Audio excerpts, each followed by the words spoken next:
The need for robust levees, pumps, flood defenses, and maintenance. Social and economic inequalities magnify disasters. The poorest are often hit hardest. Coordinated emergency response, federal, state, local, must be rehearsed and flexible. After Katrina, dozens of lessons learned reports were published and reforms pushed forward. Hurricane Harvey 2017. Hurricane Harvey made landfall in Texas and stalled, unleashing deluges of rain that lasted days.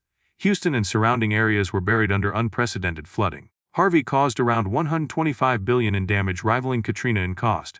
Though the death toll was lower compared to Katrina, the prolonged flooding caused mass displacement, infrastructure collapse, and long recovery periods.